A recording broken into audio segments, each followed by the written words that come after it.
Baik, Bapak Ibu sekalian, sebelum kita melakukan kegiatan kita pada pagi hari ini, saya akan membacakan pantun, tolong dijawab dengan cakap ya. Iya. Walaupun pakai contean. Tanjung Pinang, Tanjung Pura. Iya, kurang keras cakepnya. Pantainya indah, dekat bandara. Hati senang, jiwa gembira. Kita bersua di sebuah acara diseminasi budaya positif oleh Ibu Hermauli Damanik SPD. Ya. Ada satu lagi pantunnya Bapak Ibu, ya kan? Jauh pulau dari Malaka. Pergi haji ke kota Mekah. Dengan bismillah acara dibuka. Semoga semuanya mendapat berkah. Ya. Baiklah Bapak Ibu, Assalamualaikum warahmatullahi wabarakatuh. Waalaikumsalam. Pertama-tama marilah kita mengucapkan puji syukur kehadirat Allah Subhanahu wa taala, Tuhan yang Maha Esa. Pada kesempatan ini kita telah berkumpul di ruangan yang berbahagia ini dalam rangka untuk berbagi praktik baik, yaitu berupa diseminasi budaya positif oleh Ibu Hermauli Damanik. Baiklah, untuk acara yang pertama yaitu menyanyikan lagu Indonesia Raya. Kepada Bapak Ibu silakan berdiri.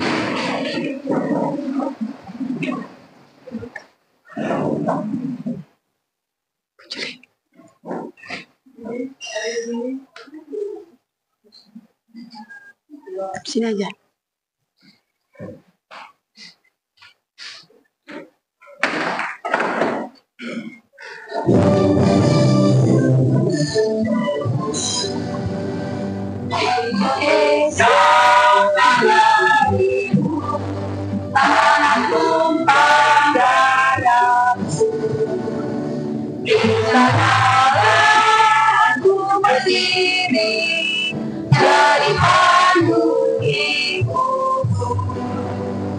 Indonesia banggaan banggaan tanah ini, marilah kita bersatu, Indonesia bersatu, hiduplah anakku, hiduplah ibu, bangsaku, rakyatku semua.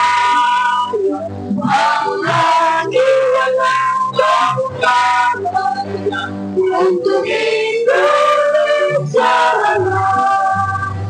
Indonesia merdeka merdeka, tanahku negeriku yang tercinta.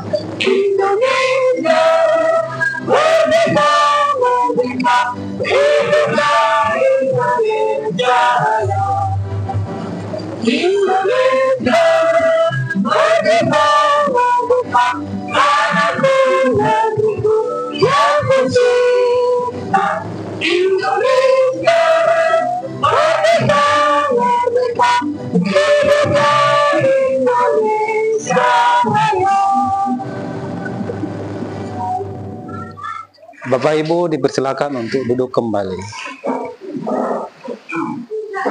Baiklah, sekarang kita akan memasuki acara yang kedua, yaitu kata sambutan dari Bapak Kepala Sekolah SMA Negeri 1 Pangkatan, yang dalam hal ini akan disampaikan oleh Bapak Wakil Kurikulum, yaitu Bapak Herbert Manalu. Kepada Bapak kami persilakan. Berdiri ya. Selamat pagi. Selamat pagi. Salam sejahtera buat Bapak Ibu sekalian. Yang saya hormati Ibu Hermauli Damanik selaku calon guru penggerak angkatan 10 SMA Negeri 1 Pangkatan. Yang saya hormati Bapak Ibu guru sekalian. Pertama-tama kita ucapkan puji dan syukur kepada Tuhan yang Maha Kuasa, di mana pada hari ini kita berkumpul di dalam ruangan seminar semua dalam keadaan kondisi sehat walafiat dan tidak ada kekurangan apapun. Bapak Ibu, sesuai dengan undangan yang telah disampaikan oleh Ibu Hermauli Damanik, bahwasanya pada hari ini kita sama-sama akan mendengarkan diseminasi budaya positif sebagai berbagi praktik baik yang telah diterima Ibu Hermauli Damanik selama mengikuti pendidikan guru penggerak angkatan 10. Jadi kalau kita lihat dari topik yang akan disampaikan, budaya positif. Budaya itu bisa kita artikan sebagai suatu kegiatan yang kita lakukan terus-menerus. Jadi ini adalah menunjukkan pembiasaan yang kita lakukan setiap harinya. Dengan harapan dari pembiasaan yang kita lakukan ini ada hal-hal positif, ada hal-hal baik yang akan kita dapatkan nantinya. Tentu saja Bapak Ibu, untuk mewujudkan itu semua tidak mudah. Ya kan? Tidak mudah. Artinya, itu semua harus dilalui dengan diri kita sendiri. Jika kita memiliki kemampuan untuk menunjukkan budaya positif bagi diri kita, tentu orang lain ataupun teman-teman kita, termasuk juga anak didik kita, turut serta merasakan hal positif yang telah kita lakukan di SMA Negeri 1 Pangkatan. Merupakan kebanggaan bagi pihak sekolah, karena SMA Negeri 1 Pangkatan hingga saat ini sudah ada 3 guru penggerak yang telah mengikuti pendidikan guru penggerak angkatan 7, angkatan 8, dan angkatan 9.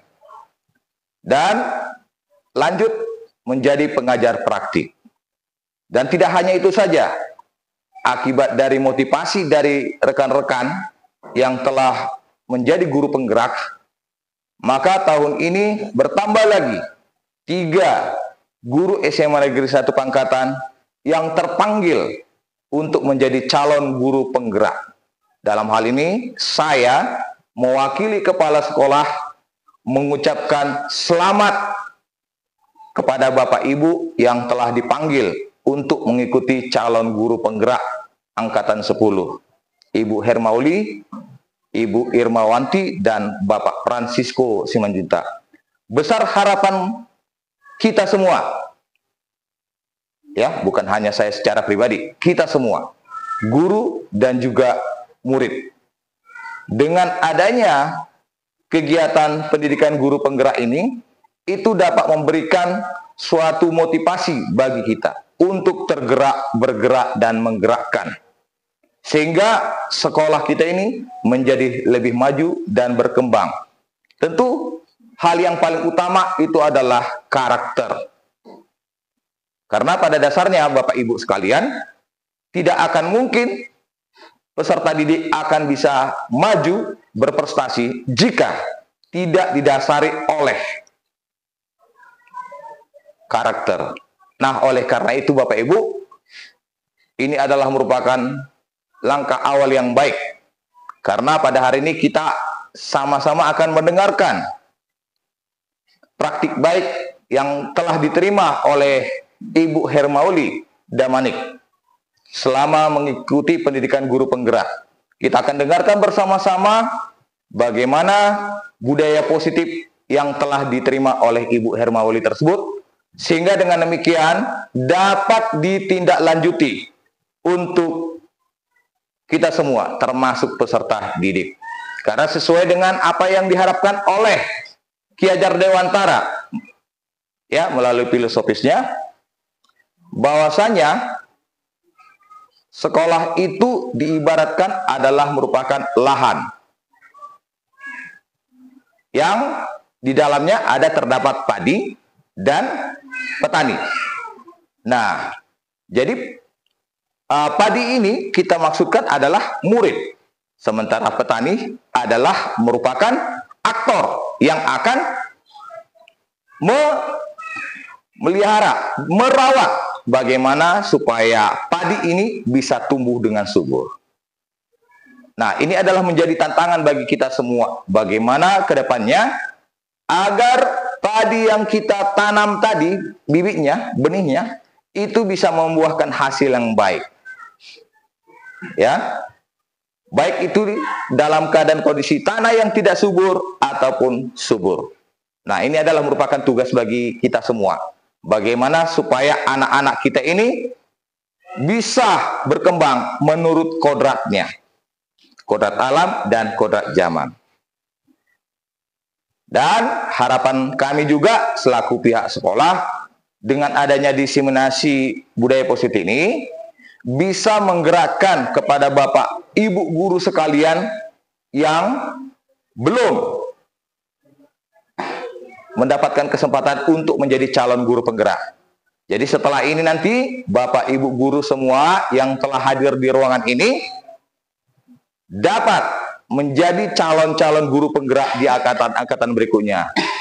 Tentu ini adalah merupakan hal yang positif untuk kemajuan sekolah kita.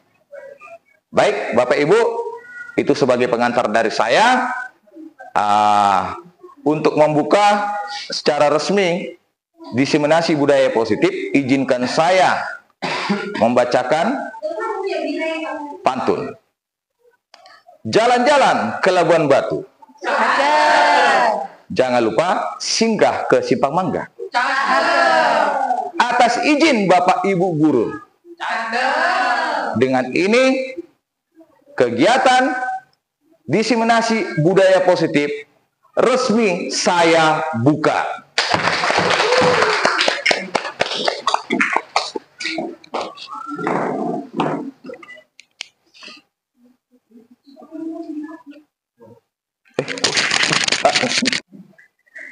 Terima kasih kami ucapkan kepada Bapak Wakil Kurikulum yang telah mewakili dari Bapak Kepala Sekolah untuk membuka kegiatan diseminasi pada pagi hari ini. Baik, selanjutnya kita akan masuki acara inti, yaitu kegiatan diseminasi yang akan disampaikan oleh Ibu Hermauli Damanik. Kepada Ibu kami persilakan.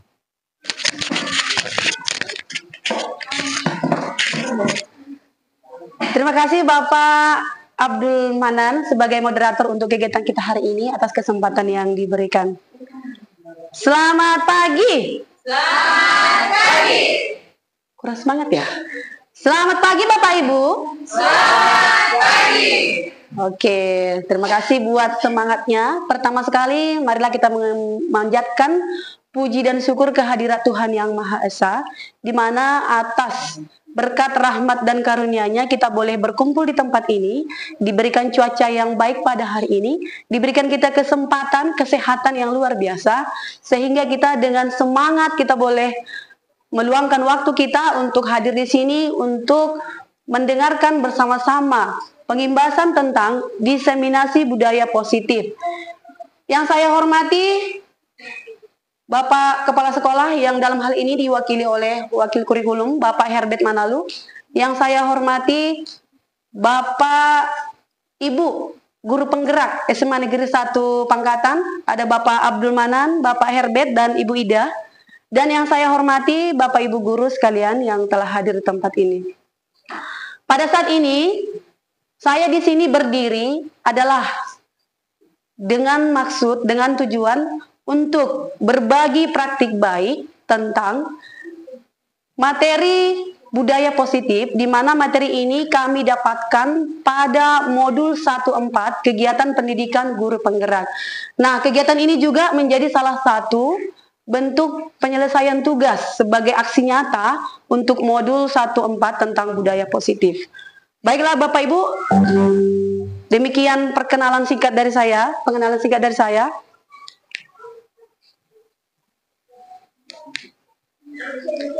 Ya, tujuan daripada kegiatan kita ini adalah, tujuan daripada kegiatan pengimbasan ini adalah calon guru penggerak dapat menyampaikan pembelajaran dari penerapan konsep inti dari modul budaya positif serta penerapan restitusi dalam membantu menyelesaikan permasalahan murid dalam penegakan disiplin positif terhadap murid.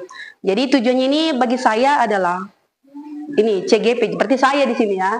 Baik, selanjutnya adapun nanti topik-topik yang mau kita bahas dalam pertemuan ini adalah yang pertama itu perubahan paradigma belajar, lalu yang kedua itu adalah disiplin positif, lalu yang ketiga itu ada motivasi perilaku manusia, yang keempat ada kebutuhan dasar manusia, yang kelima posisi kontrol, yang keenam keyakinan kelas, yang ketujuh adalah segitiga restitusi.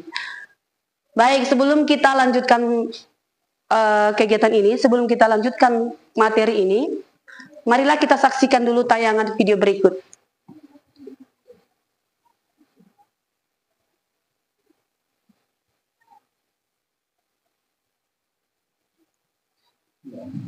Bisa ya?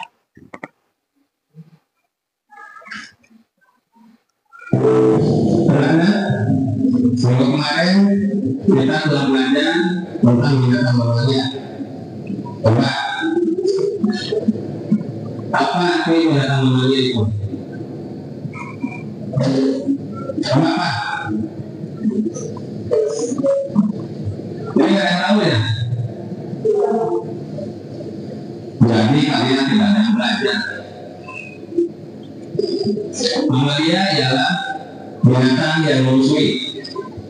Anak-anak, kali ini kita akan belajar tentang benda hidup dan benda tak hidup. Kemudian kalian ketahui di dunia ini banyak sekali benda-benda. Ada benda hidup dan ada benda tak hidup. Benda yang tidak hidup contohnya matahari. Matahari pun bulan, bintang, batu.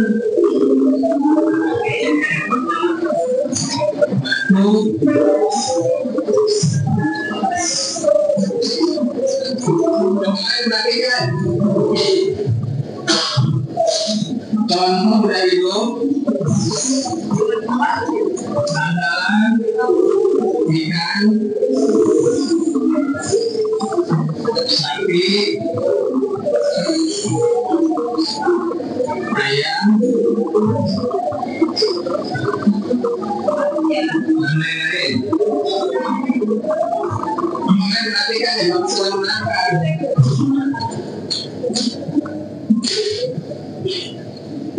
Teman-teman, apa itu binatang mamalia?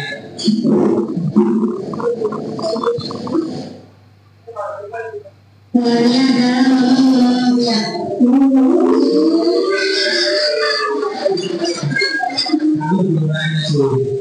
Coba, Ami, apa itu binatang mamalia? Bapak mamalia.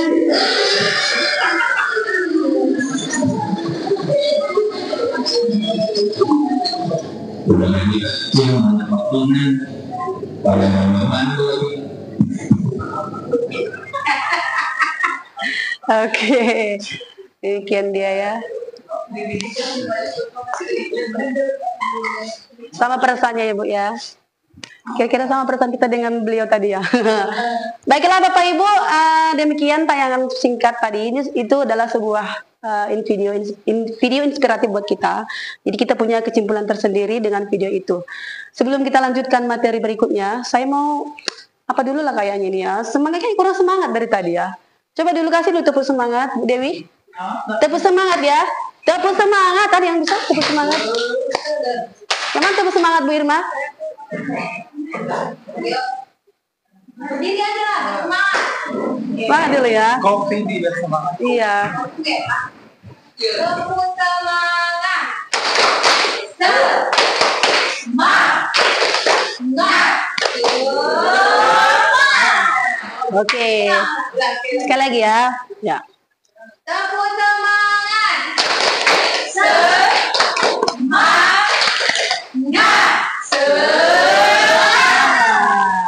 Oke, bisa saya tambahi ya? Saya tambahi biar semangatnya juga 2 kali lipat. Masih posisi berdiri Pak? Berdiri. Jadi gini, kalau tadi Bu Irma ma, kalau ini dang dang dang, ding ding ding, dung dung dung gitu ya. Tepuk semangat. Dang dang dang, ding ding ding, dung dung dung, dang dang dang, ding ding ding, dung dung dung. Semangat. Bisa ya? Dang dang dang, ding ding ding, dung dung dung. Dang dang dang, ding ding ding, dung dung dung. Semangat. Coba kita praktekkan sekali lagi supaya semangatnya 2 kali lipat. Bisa ya? Kita ulang. Tepuk semangat. Dang dang dang, ding ding ding, dung dung dung. Dang dang dang, Ding ding ding, dung dung dung. semangat. Terima kasih, silakan dulu Bapak Ibu. Jadi sudah datang ya semangatnya. Terima kasih. Baik, kita lanjutkan pembelajaran materi kita hari ini, yaitu perubahan paradigma belajar. Nah, pembelajaran dengan paradigma baru dirancang berdasarkan prinsip pembelajaran yang berdiferensiasi, sehingga setiap murid belajar sesuai dengan kebutuhan dan tahap perkembangannya untuk mewujudkan profil pelajar Pancasila. Nah, jadi mungkin kita sebagian besar sudah pernah mendengar, bahkan sudah mulai memahami bagaimana itu pembelajaran yang berdiferensiasi. Diferensiasi itu kan berarti berasal dari kata different. Different artinya, Bu Grace, dalam bahasa Inggris ya Bu Grace, berbeda. Berarti ada pembelajaran yang kita buat bervariasi gitu. Tidak boleh sama pembelajaran antara si anak yang punya kemampuannya ini dengan si anak yang punya kemampuannya yang berbeda. Itu nanti kita lanjutkan, kita akan bahas berikutnya.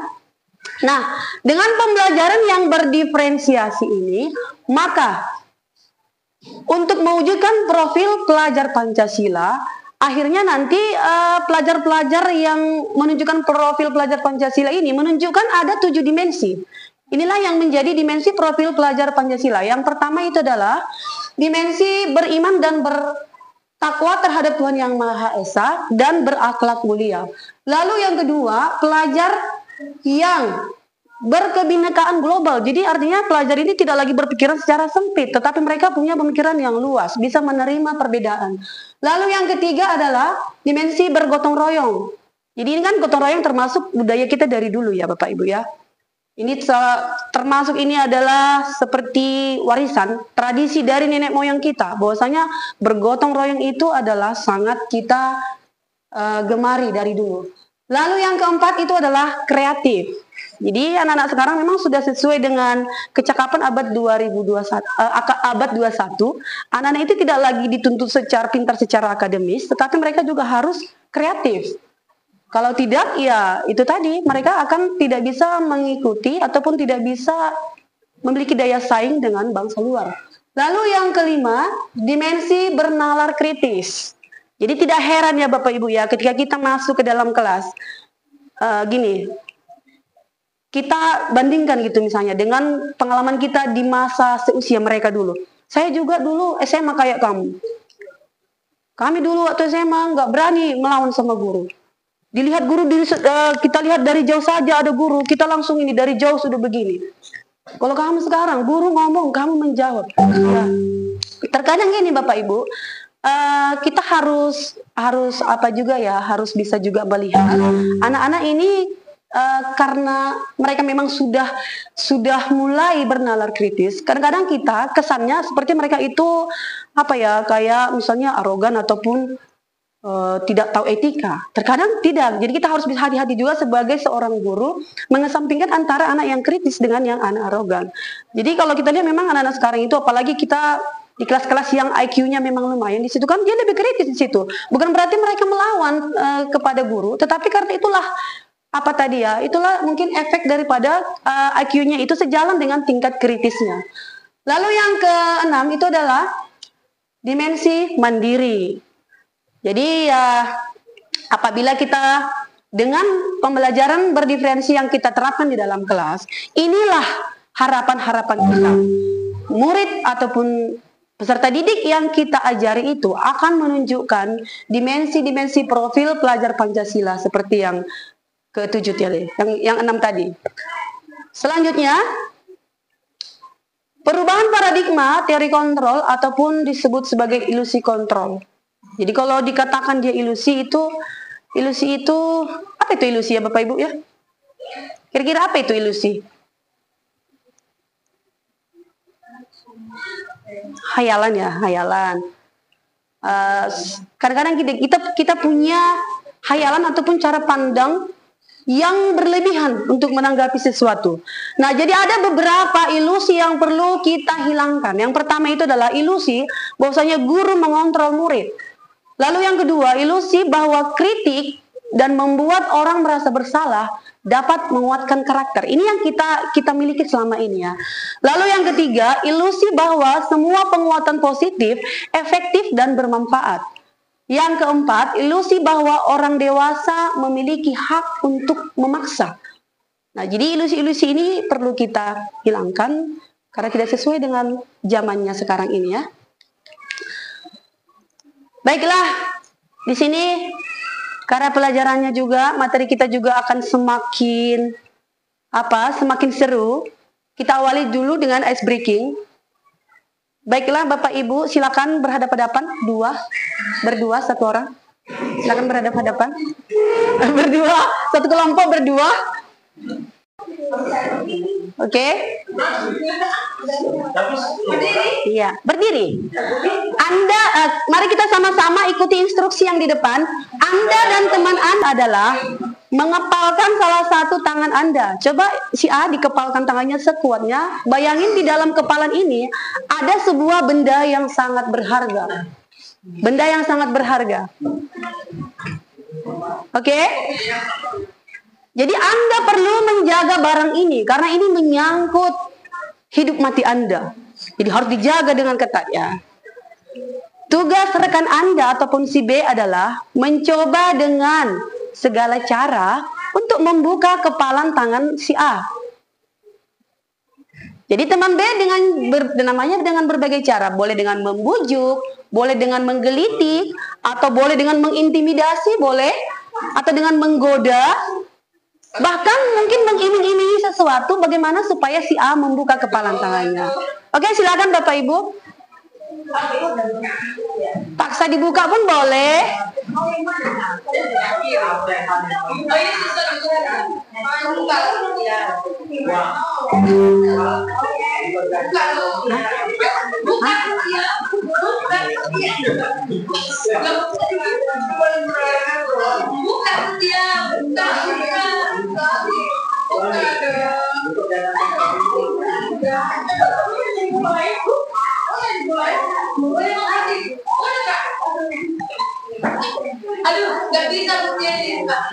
Oke, sudah, silakan. Oke, silakan duduk. Nah, baik. Dari kegiatan cobalah buka yang kita barusan lakukan itu, ada 3 pertanyaan untuk Bapak Ibu boleh jawab. Saya rasa nanti pertanyaan pertama dijawab oleh kelompok ini, kelompok 1, yang kedua kelompok 2, yang ketiga kelompok 3. Baik, nomor 1. Oke, baik. Ini ada 3 pertanyaan untuk kita. Kelompok 1 nanti untuk nomor 1, kelompok 2 untuk nomor 2, kelompok 3 untuk nomor 3. Kelompok 1. Apakah Anda atau B membuka kepalan tangan Anda? Tidak. Mengapa? Karena saya tidak mau dia tahu apa isi yang ada di kepala tangan saya. Oke. Apa alasan Anda untuk tidak membuka tangan Anda? Ya, saya tidak mau ada orang lain yang mengetahui isi kepala tangan saya. Oke, baik. Nomor 2. Apakah Anda atau B menutup kepalan tangan Anda tadi? Menutup? Tetap. Oke, mengapa? Karena saya mempertahankan apa yang saya kepalkan tadi. Oke. Ya. Apa alasan Anda untuk mempertahankan kepalan tangan Anda tadi? Alasannya Karena sesuatu yang saya kepal ini sangat berharga bagi saya. Harga, oke, luar biasa. Kelompok 3 ya. Dalam kegiatan ini sesungguhnya siapa yang memegang kendali atau kontrol untuk membuka atau menutup kepalan tangan tadi? Kalian lah. Kelompok kalian. Ke kelompok 3. Sesungguhnya siapa yang memegang kendali? Saya. Alasannya?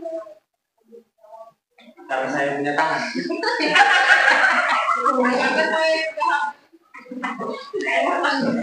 Kamu akan. Karena saya akan.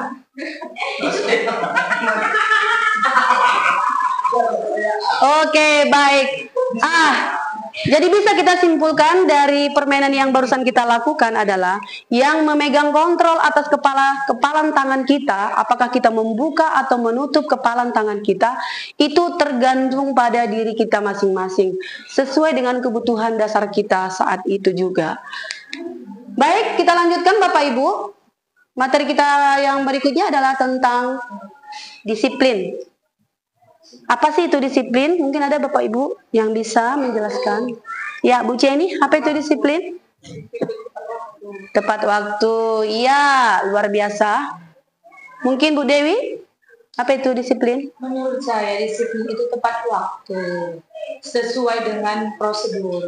Sesuai dengan prosedur, iya, luar biasa ya. Nah, kita lihat Bapak Ibu, disiplin, ada makna disiplin. Jadi kalau dikatakan dia disiplin berarti kan ada kepatuhan ya. Kepatuhan akan sebuah aturan. Makna dalam budaya, disiplin dalam budaya kita sering diartikan sebagai tata tertib dan kepatuhan pada peraturan. Namun, disiplin juga dapat dianggap sebagai suatu yang dilakukan pada orang lain untuk memperoleh kepatuhan yang seringkali dihubungkan dengan ketidaknyamanan. Nah, kita lihat disiplin positif, dan disiplin positif ini adalah merupakan salah satu dari konsep inti yang harus dipahami oleh seorang guru. Karena guru adalah sebagai subjek dalam penerapan disiplin di dalam kelas. Kita lihat Bapak Ibu, disiplin positif yang pertama merupakan cara penerapan disiplin yang mengajarkan anak bertanggung jawab dan menumbuhkan kesadaran diri berdasarkan nilai-nilai kebajikan. Lalu yang kedua, disiplin positif lebih ke arah disiplin diri yang dapat mengontrol diri dalam melakukan segala tindakan. Lalu berikutnya yang ketiga, dapat membuat murid memahami dan menyadari berdasarkan motivasi internal, bukan akibat paksaan, pujian, ataupun hukuman. Jadi maksudnya murid itu kita bentuk menjadi pribadi yang disiplin, tetapi itu bukan karena sebuah paksaan ataupun sebuah pujian sehingga dia melakukan disiplin, tetapi memang ada kesadaran dari dalam diri yang disebut sebagai kesadaran ataupun motivasi internal. Nah, sesuai dengan yang poin pertama tadi, bahwasanya ada nilai-nilai kebajikan yang ditemukan ataupun yang didapatkan dari penerapan disiplin. Kita lihat nilai kebajikan adalah tujuan positif dan universal yang diinginkan oleh semua orang dan dapat diterapkan pada berbagai latar belakang, termasuk bahasa, suku, agama, dan sebagainya. Jadi kalau sudah dikatakan nilai kebajikan, saya rasa semua itu tidak ada nilai kebajikan yang tidak positif. Ya kan? Contoh nilai kebajikan yang kita tahu itu seperti apa? Keselamatan, apalagi? Keamanan, kesehatan, kenyamanan, itu kan semua positif ya. Baiklah, kita lanjutkan. Berikutnya adalah motivasi perilaku manusia. Motivasi itu berasal dari kata motif ya. Motif berarti ada dorongan dia. Motivasi adalah dorongan yang timbul pada diri seseorang secara sadar atau tidak sadar untuk melakukan suatu tindakan dengan tujuan tertentu. Motivasi ini terbagi dua.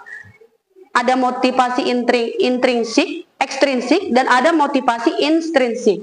Jadi kalau motivasi ekstrinsik ini, motivasinya berasal dari luar. Sementara kalau motivasi intrinsik itu berasal dari dalam. Contoh misalnya, ketika kita menerapkan disiplin kepada murid, kan kita sering gini ya, pokoknya kamu harus kerjakan ini, kerjakan tugas. Kalau tidak nanti Kerjakan tugas secara tepat waktu. Paling lambat besok jam 8 sudah harus dikumpul. Kalau tidak nanti maka nilaimu akan berkurang. Itu contoh ya. Nah, ketika si anak ini mengerjakan tugasnya dengan tepat waktu sebelum jam 8 dia sudah kumpul, dia memang sudah sudah menunjukkan ada disiplin. Tetapi disiplin yang dia tunjukkan itu adalah berasal dari motivasi ekstrinsik, bukan dari kesadaran dirinya sendiri. Jadi sementara yang ditekankan di sini di dalam materi budaya positif ini adalah kita sebagai guru, marilah kita sama-sama mewujudkan murid pelajar yang memiliki disiplin yang motivasinya itu adalah dari dalam dirinya atau ada kesadaran dirinya. Kita lanjutkan motivasi perilaku manusia. Konsep inti yang harus dipahami oleh guru ya. Yang kedua, ini tadi motivasi, ada motivasi eksternal, ada motivasi internal. Motivasi eksternal itu apa? Ini dilakukan untuk menghindari ketidaknyamanan. Seperti yang tadi, daripada nanti nilaiku tidak 100 atau daripada nilai saya dikurangi, daripada nanti saya disuruh membersihkan kamar mandi, kira-kira begitu dia. Jadi dia hanya untuk menghindari ketidaknyamanan sehingga dia melakukan disiplin. Kemudian untuk mendapatkan imbalan ataupun penghargaan, ini sering kita lakukan ya Bapak Ibu ya. Oke, siapa nanti yang bisa absennya nihil selama 1 bulan ini? Di 11.2 misalnya Pak Abdi ya. Misalnya, 1 bulan ini siapa nanti yang nihil tidak ada absen? Bapak akan kasih aplaus, Bapak akan kasih hadiah misalnya. Nah, ini adalah satu motif ketika anak itu memang nihil oleh karena iming-iming yang diberikan oleh guru, maka si murid ini, peserta didik ini adalah motivasi eksternal yang mendasari dia, yang mendorong dia untuk melakukannya. Nah, lalu ini mungkin sering kita prakteknya, sering kita lakukan ya. Saya juga mungkin sering. Tapi setelah saya sudah mengikuti pendidikan guru penggerak dalam modul budaya positif ini, saya menyadari bahwasanya banyak kekeliruan yang saya sudah lakukan selama ini. Tidak apa-apa, namanya kita kan belajar ya Bapak Ibu ya, tetap semangat. Nah, jadi motivasi yang sesungguhnya, yang ideal itu adalah motivasi internal. Motivasi, jadi dorongan yang datang dari dalam diri untuk melakukan kegiatan tersebut, untuk melakukan aksi-aksi disiplin tersebut. Kita lihat, untuk menjadi orang yang mereka inginkan dan menghargai diri sendiri dengan nilai-nilai yang mereka percaya. Artinya ketika anak ini memang kita lihat, dia menerapkan disiplin itu, memang dia itu adalah terdorong dari dalam dirinya. Jadi kita sebagai guru adalah bagaimana kita menumbuhkan kesadaran diri anak ini. Supaya dengan sendirinya nanti ketika anak-anak ini sudah mempunyai kesadaran, maka dengan sendirinya nanti dia akan menginginkan dan menghargai dirinya sendiri. Dan dia akan meyakini nilai-nilai yang dia percaya. Artinya gini, ketika saya rajin belajar, maka nanti akan saya pintar. Ketika saya datang tepat waktu, maka saya akan terbiasa disiplin waktu. Kira-kira begitu dia. Sampai di sini Bapak Ibu, ada yang kurang jelas? Jelas ya? Oke, baik. Luar biasa ya. Ini ada seorang tokoh ya, Diane Gossen dalam bukunya Restructuring School Discipline. Jadi ini tokoh yang mengemukakan tentang disiplin sekolah. Ada 3 motivasi perilaku manusia tadi. Jadi dari sinilah tadi dasarnya itu ada motivasi eksternal dan ada motivasi internal. Baiklah, selanjutnya hukuman, konsekuensi, dan restitusi. Jadi ketiga hal ini mungkin ini sudah sudah biasa kita lakukan juga, kita terapkan di dalam pembelajaran. Apa sih bedanya antara hukuman, konsekuensi, dan restitusi? Nah, hukuman. Kalau hukuman, Bapak Ibu seringlah memberikan hukuman ya. Saya juga, ya kan? Ya kan? Ya.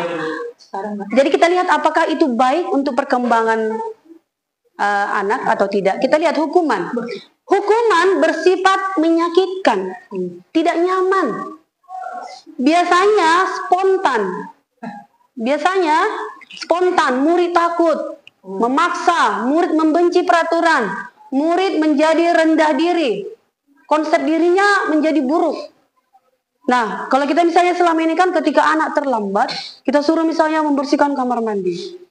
Nah, jadi inilah Bapak Ibu resikonya ataupun konsekuensinya dari hukuman yang kita berikan itu. Ada rasa sakit hati anak, ada rasa dia tidak berharga dirinya. Padahal bukan itu yang kita inginkan ya. Lalu yang kedua, yang berikutnya adalah konsekuensi. Apa bedanya hukuman dengan konsekuensi? Nah, konsekuensi ini bersifat mengontrol murid dengan penguatan positif, mendorong kepatuhan murid akan menghormati peraturan konsep diri. Jadi gini, contoh penerapan yang mungkin pernah kita lakukan, kayak saya sendiri, kalau kamu nggak bisa nanti menghafal teori-teori pertumbuhan ekonomi, maka ini kamu harus catat ulang kembali ini sebanyak 10 halaman. Nah, jadi itu contoh ya, contoh. Ini maka konsekuensinya adalah kamu harus mencatat ulang ini di buku kamu sebanyak 10 halaman. Jadi itu bedanya hukuman dengan konsekuensi. Lalu yang ketiga, restitusi. Restitusi adalah proses menciptakan kondisi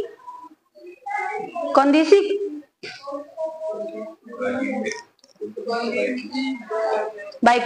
Restitusi adalah proses menciptakan kondisi bagi murid untuk memperbaiki kesalahan mereka dengan karakter yang lebih kuat. Restitusi juga merupakan proses berkolaboratif yang mengajarkan murid untuk mencari solusi untuk masalah mereka dan membantu murid berpikir tentang orang seperti apa yang mereka inginkan. Oke? Nah, kita lihat Bapak Ibu, bagaimana itu ciri-ciri restitusi. Yang pertama, restitusi itu bukan untuk menebus kesalahan, namun untuk belajar dari kesalahan. Nah, lalu yang kedua itu adalah memperbaiki hubungan. Ini ciri-ciri restitusi ya, memperbaiki hubungan. Yang ketiga adalah tawaran, bukan paksaan. Yang keempat, restitusi menuntun untuk melihat ke dalam diri. Yang kelima, restitusi mencari kebutuhan dasar yang mendasari tindakan anak itu. Lalu restitusi diri adalah cara yang paling baik. Restitusi juga fokus pada solusi. Restitusi mengembalikan murid yang berbuat salah pada kelompoknya. Jadi ketika kita menerapkan restitusi kepada murid yang melakukan pelanggaran disiplin, jadi kita harus tahu dulu gitu. Kita harus memberikan kesempatan dulu kepada mereka. Bagaimana mereka untuk memperbaiki hubungannya dengan permasalahannya tadi. Nanti kita ada contoh di sini yang sudah pernah saya terapkan di dalam pembelajaran. Nanti kita akan tayangkan videonya. Nah, baiklah Bapak Ibu, ini adalah contoh penyelesaian kasus dengan hukuman, konsekuensi, dan restitusi. Contoh kasus siswa ketika tidak mengerjakan PR ya. Ketika kita menerapkan hukuman sebagai sebagai akibat dari tidak mengerjakan PR, guru menghukum murid tersebut maju dan berdiri di depan kelas selama jam pelajaran. Siapa yang pernah Bapak Ibu melakukan ini? Pernah? Iya, saya juga pernah. Lalu yang kedua, konsekuensi. Guru memberikan konsekuensi yang telah disepakati. Misalnya ketika murid tidak mengerjakan PR saat jam istirahat, mereka akan belajar di dalam kelas, menulis kembali PR-nya itu. Itu mungkin pernah juga ya. Lalu yang ketiga, contoh penyelesaian kasus dengan restitusi. Guru menanyakan alasan dia tidak mengerjakan PR, lalu menanyakan keyakinan kelas atau kesepakatan kelas yang dilanggar, lalu membantu murid menyelesaikan permasalahan tersebut. Baiklah Bapak Ibu, berikutnya adalah konsep kebutuhan dasar manusia. Mari kita lihat ilustrasi berikut. Ibu Fajar adalah seorang guru kelas 5 SD sedang bingung menghadapi ulah salah satu murid di kelasnya. Namanya si Agus. Beberapa anak telah datang dan mengeluh karena Agus yang seringkali meminta bekal makan siang mereka dengan paksa. Seandainya Bapak Ibu menghadapi situasi seperti Ibu Ani, apakah yang akan Anda lakukan? Menurut Anda kira-kira apa alasan Anda melakukan? Mungkin ada yang bisa, Bapak Ibu? Oh, bisa? Nampak Ibu? Juli? Kira-kira apa yang Ibu lakukan Bu Dewi ketika Ibu menghadapi murid seperti Bu Ani ini? Izin Ibu CGP. Ya baik. Ini kelas 5 SD ya. Ya. Kalau saya pertama saya panggil si Agusnya. Saya tanya kenapa seperti itu kan Bu. Nah, kemudian kalau dia sudah beri alasan mungkin dia tidak pernah bawa bekal, tidak pernah dibontoti mamanya, ya udah nggak apa-apa. Saya yang jadi mamanya, saya kasih bontotnya tiap hari, nggak apa-apa. Wow. Dengan cara saya bawa ke kantin, beli nasi, saya kasih dia. Supaya dia tidak mengganggu kawannya. Nanti 1, 2, 3 kali dia pasti merasa, ya aku malu. Pasti seperti itu. Tapi tidak selamanya ya. Itu aja dari saya ya Bu. Oke, baik, luar biasa Bu ya. Artinya itu rela berkorban untuk murid Bu ya. Ya, nanti kita lihat penyelesaiannya Bu ya. Ya, kita lihat. Mungkin masing-masing kita ya beda persepsi untuk menanggapi permasalahan Bu Ani tadi. Bila jawabannya lapar dan orang tuanya tidak membawa bekal, maka kebutuhannya adalah bertahan hidup. Jadi ada yang mendasari kenapa si Agus tadi itu selalu meminta bekal makan temannya, dan itu secara paksa. Ada yang mendasari kebutuhan apa yang dia sedang inginkan, kan begitu. Lalu yang kedua, bila jawabannya senang temannya jadi memperhatikannya, maka kebutuhannya si Agus ini yang belum terpenuhi di sini adalah kurang kasih sayang. Inilah yang sering kita temukan Bapak Ibu, anak-anak kita ini banyak yang kurang kasih sayang. Ya, sehingga suka caper sama gurunya. Kadang-kadang mereka buat tingkah, sengaja dipakainya kaos kaki warna hitam di hari Kamis supaya ditegur gurunya. Itu salah satu mungkin jawaban dari kekurangan kebutuhan akan kasih sayang. Jadi kalau kita berbicara nanti penyebab kekurangan kasih sayang ini luas ya Bapak Ibu ya. Kembali ke latar belakang keluarga, ada faktor-faktor yang banyak mendukung di belakangnya. Itu sangat luas. Lalu yang ketiga, bila jawabannya merasa hebat karena temannya jadi takut, maka kebutuhan si Agus ini adalah kekuasaan. Berarti kan dia ingin menguasai. Jadi kalau dia udah memaksanya secara paksa, tapi kebutuhan dia di situ adalah ingin menguasai supaya orang-orang takut sama aku. Nah, kira-kira begitulah si Agus itu kan. Berikutnya, bila jawabannya bosan dengan bekal yang dibawanya, maka kebutuhannya adalah kebebasan. Jadi ternyata ketika anak ini melakukan sebuah pelanggaran disiplin, ada kebutuhan yang mendasari dalam dirinya. Itulah yang perlu kita gali. Baik, ada beberapa kebutuhan dasar manusia Bapak Ibu ini secara umum. Yang pertama itu adalah kebutuhan akan bertahan hidup. Jadi kebutuhan akan bertahan hidup ini termasuklah itu keselamatan, keamanan, kesehatan, memiliki keturunan. Lalu yang kedua, kebutuhan akan cinta kasih atau diterima. Ini termasuklah keintiman, keanggotaan, keterhubungan, dan hubungan relasi ya. Yang ketiga, kebutuhan dasar manusia itu adalah kesenangan. Kesenangan itu termasuk kebutuhan kesenangan adalah hiburan, kegembiraan, tawa, belajar. Jadi ini kita sedang belajar. Ini termasuk adalah kebutuhan kesenangan. Baik, yang keempat itu adalah kebutuhan dasar akan penguasaan. Jadi yang termasuk dalam kebutuhan penguasaan ini adalah kontrol, prestasi, kompetisi, dan pengaruh. Ya, kita ingin menjadi orang yang berpengaruh misalnya di Labuhan Batu ini. Kan satu kebutuhan itu, ya kan? Iya. Ya. Tapi kebutuhan kita kan beda-beda ya. Maksudnya ada yang memang sampai dia ke pengaruh, ada yang sampai ke udah aku hanya sebatas menjadi orang yang berprestasi saja. Gitu ya. Lalu yang kelima, kebutuhan dasar manusia itu adalah kebebasan. Kemerdekaan, mobilitas, pilihan, dan kreativitas.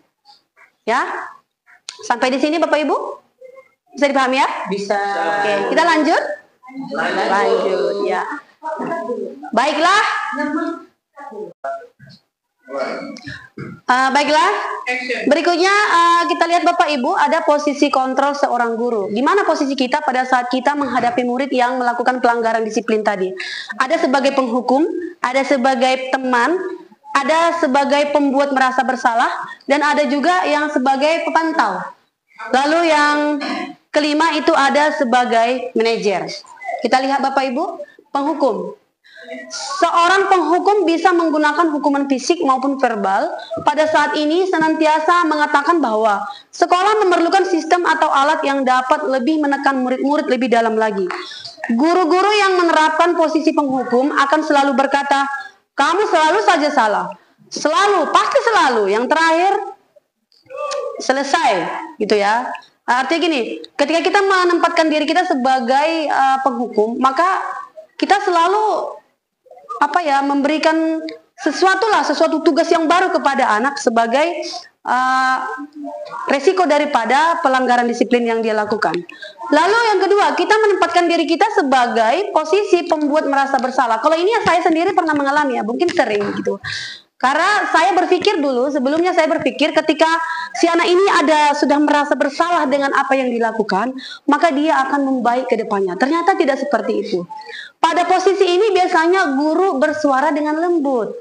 Pembuat merasa bersalah akan menggunakan keheningan untuk membuat orang lain merasa tidak nyaman, bersalah, atau rendah diri. Kata-kata yang sering diucapkan adalah, ibu kecewa sekali dengan kamu. Berapa kali ibu harus memberitahu kamu? Gimana coba? Kalau orang tua kamu tahu apa yang kamu perbuat. Kasihan dulu kamu nak sama wali kelas kamu ini. Ibu dipanggil BP. Kira-kira seperti itu ya. Ini jadi hampir-hampir semua kita sudah menerapkan ini. Jadi kita lihat nanti apakah tindakan kita itu benar atau salah. Yang ketiga, posisi yang kita gunakan, posisi kontrol yang kita gunakan adalah sebagai teman. Mungkin ini tadi sama dengan Ibu Dewi ya. Dia membelikan sarapan untuk anak-anak ini yang selalu meminta sarapan kepada temannya. Kita lihat di sini Bapak Ibu, pada posisi ini guru tidak akan menyakiti murid, namun akan tetap berupaya mengontrol murid, namun melalui persuasi. Ada ajakan gitu ya. Guru di posisi teman menggunakan hubungan baik dan humor untuk mempengaruhi seseorang. Maka mereka akan berkata, ayo bantulah demi bapak, ayo bantulah nak demi ibu. Lalu, ayo ingat tidak bantuan bapak selama ini? Kita juga sering ya Bu. Ingat nggak? Dulu kamu kalau nggak ibu perjuangkan kau, dari dulu kau dipecat dari sekolah ini. Kira-kira. Jadi berarti posisi kontrol yang kita gunakan selama ini adalah sebagai teman. Yang keempat adalah posisi pemantau. Memantau berarti mengawasi. Pada saat kita mengawasi, kita bertanggung jawab atas perilaku orang-orang yang kita awasi. Posisi pemantau bertindak berdasarkan pada peraturan dan konsekuensi. Pertanyaan yang sering digunakan ataupun yang sering diajukan oleh pemantau adalah, peraturannya apa? Apa yang telah kau lakukan? Sanksi atau konsekuensinya apa? Ini juga sering kita lakukan ya Bapak Ibu ya. Kenapa kau tadi dipanggil BP? Apa rupanya yang kau lakukan? Jadi kayak mana itu? Udah baik rupanya itu. Nah, kira-kira gitu dia. Lalu yang kelima adalah posisi kontrol manajer. Kita lihat Bapak Ibu, bagaimana sih posisi kontrol sebagai seorang manajer terhadap murid. Yang pertama, guru berbuat sesuatu bersama murid. Mempersilahkan murid mempertanggungjawabkan perilakunya dan mendukung murid agar dapat menemukan solusi atas permasalahannya sendiri. Lalu yang kedua, posisi manajer mengacu pada restitusi yang dapat menjadikan murid sebagai manajer bagi dirinya sendiri sehingga tercipta identitas positif atau berhasil pada diri murid. Demikian Bapak Ibu, materi kita yang berikutnya adalah tentang keyakinan kelas. Mungkin ini bisa dijawab oleh Pak Abdi ya. Pak Abdi silakan dibaca. Mengapa kita ya. Mungkin dijawab sama Pak Abdi ya. Mengapa kita memiliki peraturan tentang penggunaan helm pada saat mengendarai kendaraan roda 2? Mengapa kita memiliki peraturan tentang menggunakan masker dan mencuci tangan setiap saat? Yang sebelah kiri. Ya. satu untuk melindungi kita dari hal-hal yang berbahaya. Ya, Khususnya kendaraan. kendaraan roda 2. Kedua, mematuhi tata tertib yang telah ditetapkan sesuai undang-undang. Ketiga, ada yang mungkin katanya tidak lebih keren. Oh, berarti Kerennya. luar biasa Pak. Luar biasa ya Pak. Jadi masih motivasi eksternal ya Pak ya. Baiklah Bapak Ibu, mengapa keyakinan kelas? Mengapa tidak peraturan kelas saja? Kalau ini apa kira-kira perbedaannya Bu Ida? Mengapa peraturan kelas? Mengapa tidak pakai? Mengapa keyakinan kelas yang kita pilih materi kita ini? Kenapa tidak peraturan kelas? Kalau menurut saya itu kenapa keyakinan kelas, kenapa tidak peraturan kelas gitu ya? Karena kalau keyakinan kelas itu kita membuat sebuah kebiasaan di dalam kelas kita itu berdasarkan pendapat siswa dengan musyawarah gitu ya, memang kemauan itu sendiri. Tapi kalau dengan peraturan, berarti peraturan itu kita yang buat, anak-anak yang melakukan. Sepihak ya Bu ya. Oke, tepuk tangan dulu untuk Bu Ida Bapak Ibu, luar biasa. Jadi mungkin ini Bu Ida sudah menerapkan ini di kelas ya. Ya, terima kasih Bu Ida. Ya, mari kita lihat membuat keyakinan sekolah ataupun kelas. Ini juga salah satu konsep inti yang harus dipahami oleh seorang guru. Guru berperan dalam mewujudkan terbentuknya keyakinan sekolah ataupun kelas dengan adanya kesepakatan antara guru dengan murid. Lalu yang kedua, keyakinan kelas berupa pernyataan universal yang mudah diingat, dipahami, dan diterapkan dalam lingkungan kelas. Mari kita lihat Bapak Ibu, bagi yang belum menerapkan membuat keyakinan kelas, kita lihat langkah-langkah utama dalam menetapkan keyakinan kelas serta pendalamannya. Ya, yang pertama terlebih dahulu antara guru ataupun wali kelas lah ya, wali kelas dengan murid berdiskusi memunculkan peraturan-peraturan yang perlu ditaati warga kelas. Ya. Nah, setelah itu yang kedua, mengubah peraturan-peraturan menjadi kalimat yang lebih positif. Saya Bapak Ibu misalnya gini, apa peraturan yang mau kita terapkan di kelas? Misalnya tidak boleh membuang sampah sembarangan, ya kan? Tidak boleh membuang sampah sembarangan Bu. Oke. Nah, bagaimana kita mengubah ini menjadi sebuah kalimat positif? Maka kita ganti menjadi menjaga kebersihan. Kira-kira seperti itu dia ya Bapak Ibu ya. Yang berikutnya adalah mencari peraturan-peraturan menjadi nilai-nilai kebajikan. Yang keempat, berdiskusi mengenai gambaran perilaku yang mencerminkan keyakinan kelas. Ini langkah-langkahnya.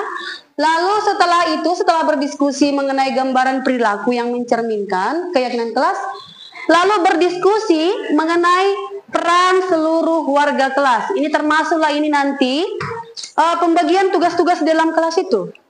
Mulai dari pemilihan perangkat kelas sampai kepada seksi-seksi ataupun koordinator-koordinatornya. Lalu yang keenam adalah meninjau ulang keyakinan kelas dari waktu ke waktu. Jadi setelah kita sudah tetapkan keyakinan kelas bersama dengan murid kita di dalam kelas, ini tidak kita biarkan begitu saja, tapi kita harus tinjau ulang dia. Misalnya setiap bulan kita lihat evaluasi. Adakah hal-hal yang perlu kita perbaiki atau ada hal-hal yang perlu kita tingkatkan? Jadi begitu dia ya, secara terus-menerus, secara berkesinambungan, kita tinjau ulang sebagai bentuk evaluasi kita. Baiklah Bapak Ibu, ini dia segitiga restitusi. Ini tadi adalah salah satu cara bagaimana membantu siswa yang bermasalah. Biasanya kan siswa yang bermasalah itu identik dengan pelanggaran disiplin.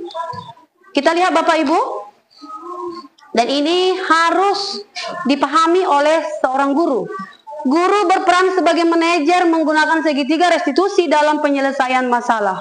Melalui 3 tahapan yaitu menstabilkan identitas, validasi tindakan yang salah, dan menanyakan keyakinan. Tujuannya ini adalah untuk menghasilkan murid yang mandiri dan bertanggung jawab.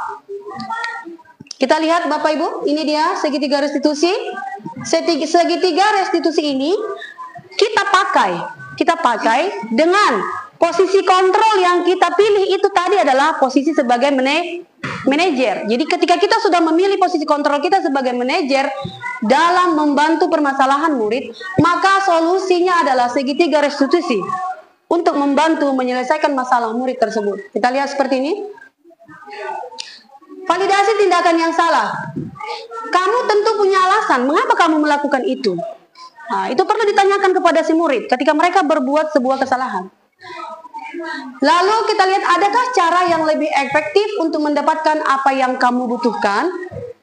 Lalu yang kedua adalah menstabilkan identitas.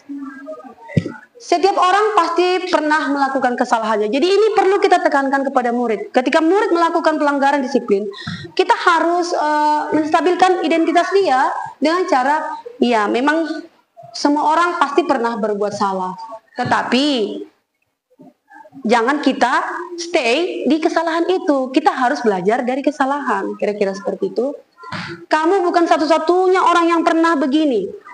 Misalnya ada anak kita yang bawaannya selalu tidur di kelas kan. Bukan cuman kamu. Contoh misalnya anaknya Bu Dewi ya, Pak. Siapa tuh? Andre ya. Yang sering tertidur. Memang dia karena bekerja kan. Memang bukan cuman kamu yang selalu tidur di kelas. Bukan cuman kamu. Ada yang lain. Bukan cuman kamu. Gitu kira-kira begitulah cara kita untuk menstabilkan identitas dia. Lalu yang ketiga adalah langkah yang ketiga menanyakan keyakinan. Keyakinan kelas apa yang telah kita sepakati? Nah, makanya tadi dalam penerapan segitiga restitusi ini, kita sebelumnya sudah punya keyakinan kelas. Jadi ketika anak ada melakukan pelanggaran disiplin, kita lihat keyakinan mana yang sudah kamu langgar, kan gitu kan? Kamu ingin menjadi orang yang seperti apa? Apakah itu sesuai dengan keyakinan kelas kita? Kira-kira seperti itu dia. Baiklah Bapak Ibu, ini dari tahapan segitiga restitusi ini tujuannya menstabilkan identitas itu, tujuannya adalah mengubah identitas anak dari orang yang tadinya gagal karena kesalahan menjadi orang sukses. Lalu validasi tindakan yang salah bertujuan adalah agar memahami teori kontrol pasti akan mengubah pandangan yang dari teori stimulus respon ke berpikir proaktif yang mengenai tujuan dari setiap tindakan. Lalu yang ketiga adalah menanyakan keyakinan. Tujuannya adalah agar anak siap untuk dihubungkan dengan nilai-nilai yang dia percayai dan berpindah menjadi orang yang diinginkan. Baiklah Bapak Ibu, di sini saya pernah menerapkan segitiga restitusi dalam penyelesaian masalah di kelas saya.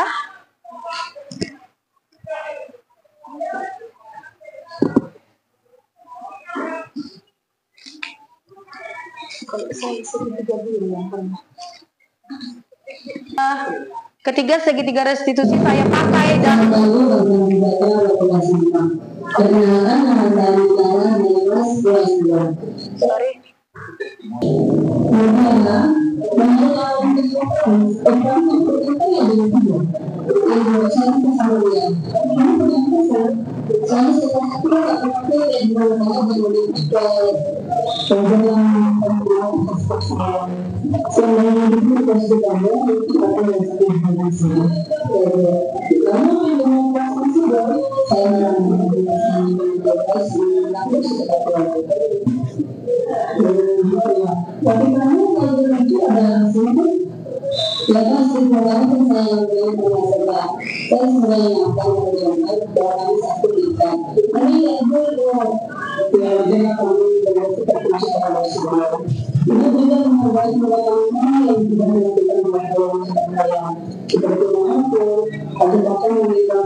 sudah sesuai dengan proses tersebut tidak boleh.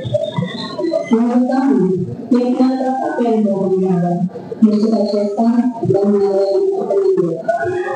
Menurut kami, ketika bercita-cita bangsa ini menghormati keadilan petunjuk. Menurut kami itu penting bahwa yang melakukan melakukan kebiasaan besar dari misalnya dari bentuk dan misalnya dari misalnya karena berhubungan dengan masalah khususnya Bu. Apa yang akan saya lakukan untuk memperbaiki masalah ini? Saya menjadi sahabat dan berusaha untuk sangat dan meningkatkan teman-teman kita. Jika teman tidak peduli, saya menginginkan para kelas kita membesarkan. Ya, pasca yang melakukan itu, kamu mulai cerdas. Kita semuanya sekarang sudah masuk ke dalam kelas dan kita sama-sama.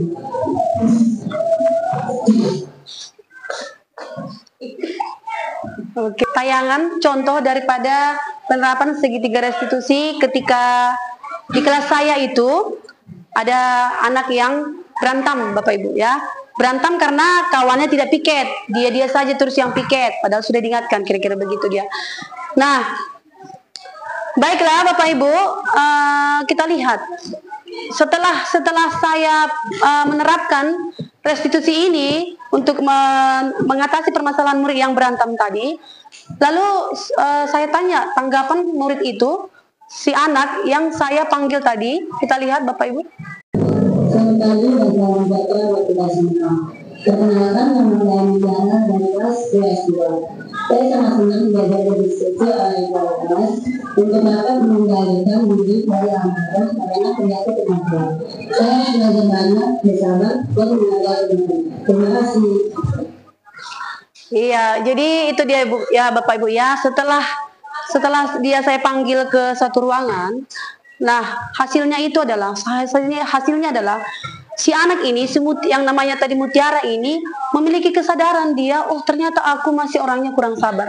Jadi solusi yang dia ambil itu adalah berarti untuk kedepannya Bu, saya harus lebih bersabar lagi menghadapi murid-murid, menghadapi teman-teman yang tidak bisa diajak kerjasama dengan baik. Kalau memang saya rasa saya tidak sanggup Bu, maka saya akan panggil ibu ataupun guru lain untuk membantu menyelesaikan permasalahan saya dengan teman-teman. Kira-kira begitulah kesadaran yang dia miliki setelah penerapan segitiga restitusi tadi. Baiklah Bapak Ibu, demikian materi saya untuk hari ini. Bisa memberikan umpan balik satu orang?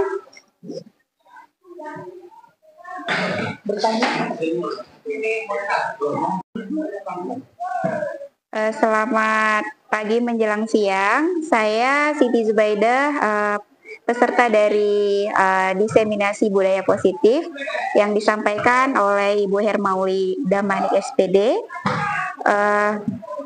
Yang saya dapatkan dari seminar ini ya banyak sekali ya, tapi salah satunya itu yang sangat saya ingat tadi, di mana ada tadi sebuah video yang membuat saya itu berpikir, oh ya ternyata kita sebagai guru itu tidak hanya jadi seorang guru yang hanya menjadi melakukan pembelajaran yang hanya berpihak kepada guru, tetapi juga harus melakukan pembelajaran yang berpihak kepada murid. Seperti yang video saya tonton tadi, ya saya melihat tadi ada seorang guru yang mengajar itu hanya berfokus pada dirinya sendiri, tapi tidak memperhatikan bagaimana kondisi siswanya. Dan ini mungkin sangat berharga ya pembelajaran ini bagi saya. Sekian dan terima kasih. Oke, kita kasih plus untuk Bu Ida. Baiklah Bapak Ibu, untuk tahap yang terakhir kegiatan kita ini adalah kita mau refleksi. Satu orang dulu untuk merefleksikan dengan menjawab pertanyaan berikut. Mungkin siapa yang bisa bersedia? Mana perasaan Anda selama mengikuti kegiatan penyebaran pemahaman budaya positif ini? Lalu yang kedua, apa hal baru yang Anda dapatkan dari pemahaman materi budaya positif ini? Lalu yang ketiga, adakah hal menarik yang Anda rasakan di luar dugaan setelah mempelajari materi ini? Silakan Bu Dewi. Ya, terima kasih kepada Ibu penyaji atas kesempatan kepada saya untuk memberikan refleksi pada kegiatan seminar diseminasi budaya positif. Ya, bagaimana perasaan Anda itu ya Bu ya? Yang pertama jawabannya selama mengikuti kegiatan penyebaran pemahaman budaya positif.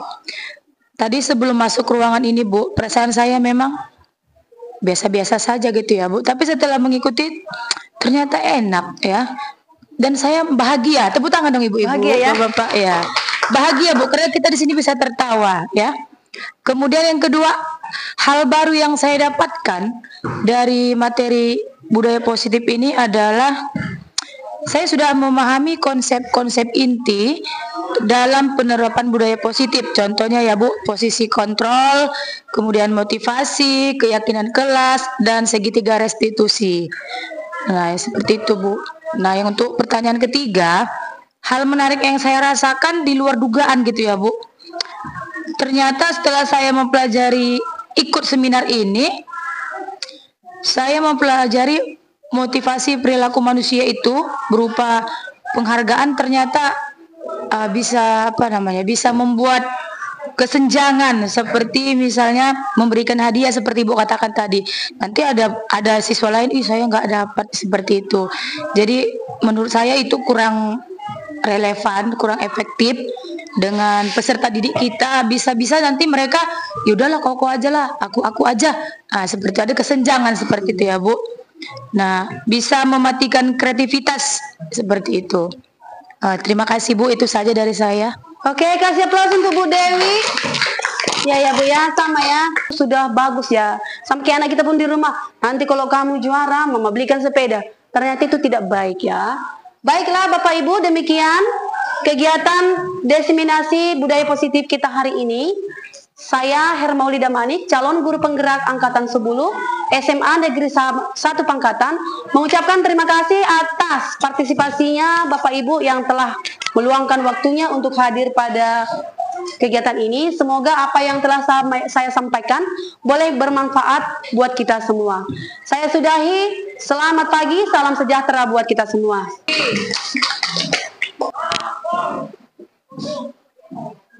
Terima kasih kepada Bu Hermaulida Manik yang telah melakukan diseminasi atau berbagi praktik baik, yaitu mengenai budaya positif.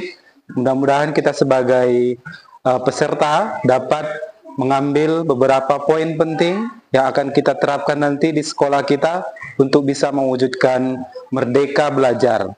Merdeka bukan berarti bebas melakukan sesuatu sesuai dengan kemauan kita, tetapi merdeka berdasarkan bergerak dari hati masing-masing. Demikian kegiatan kita pada pagi hari ini. Saya sebagai moderator mengucapkan kepada Bapak Ibu sekalian, demikian.